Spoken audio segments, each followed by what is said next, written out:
ভারতের কাছে পাকিস্তানের চেয়ে বেশি পারমাণবিক অস্ত্র রয়েছে, তবে এই দুই দেশের চেয়ে অনেক বেশি পারমাণবিক অস্ত্র মজুদ রয়েছে চীনের কাছে।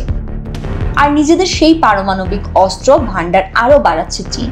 Swedish think tank Stockholm International peace Research Institute এর প্রকাশিত প্রতিবেদনে বলা হয়েছে, গত বছরের তুলনায় চীনের অস্ত্র ভান্ডার উল্লেখযোগ্যভাবে বেড়েছে। 2023 সালে চীনের কাছে 410টি পারমাণবিক ওয়ারহেড ছিল, এই বছর তা বেড়ে দাঁড়িয়েছে 500টি। অন্যদিকে ভারতের কাছে মজুদ রয়েছে 172টি পারমাণবিক ক্ষেপণাস্ত্র আর পাকিস্তানের কাছে 170টি। তবে পারমাণবিক অস্ত্রের নিরিখে রাশিয়া এবং যুক্তরাষ্ট্রের চেয়ে এখনও পিছিয়ে রয়েছে চীন। ওয়ালটন ফ্রিজ কিনে অনেকের মতো আপনিও হয়ে যেতে পারেন মিলেনিয়াল। সেরা পণ্যের সেরা অফার। ওয়ারহেড হলো অস্ত্রের এমন একটি অংশ যেখানে বিস্ফোরক এজেন্ট বা বিষাক্ত উপাদান স্থাপন করা হয়। ওয়ারহেডকে ব্যবহার করা হয় ক্ষেপণাস্ত্র, রকেট, টর্পেডো বা বোমা মারফত।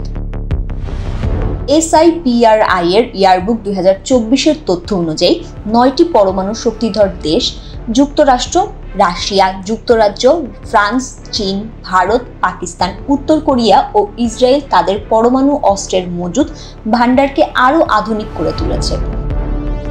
কিছু দেশ গত বছর নতুন পারমাণবিক অস্ত্র মজুদ করেছে বা ক্ষেপণাস্ত্রে পারমাণবিক অস্ত্র বহনকারী সিস্টেম স্থাপন করেছে।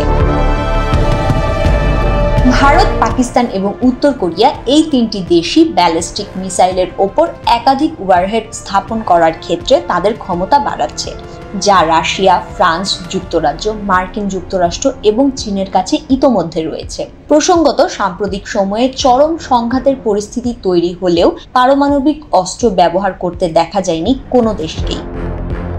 কিন্তু এদের অনেকেই নিজেদের অস্ত্র ভান্ডারে পারমাণবিক অস্ত্র মজুদ করে রেখেছে।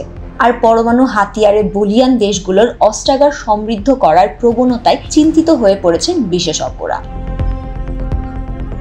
ফাহমিদা সৃষ্টি, মানবজমিন।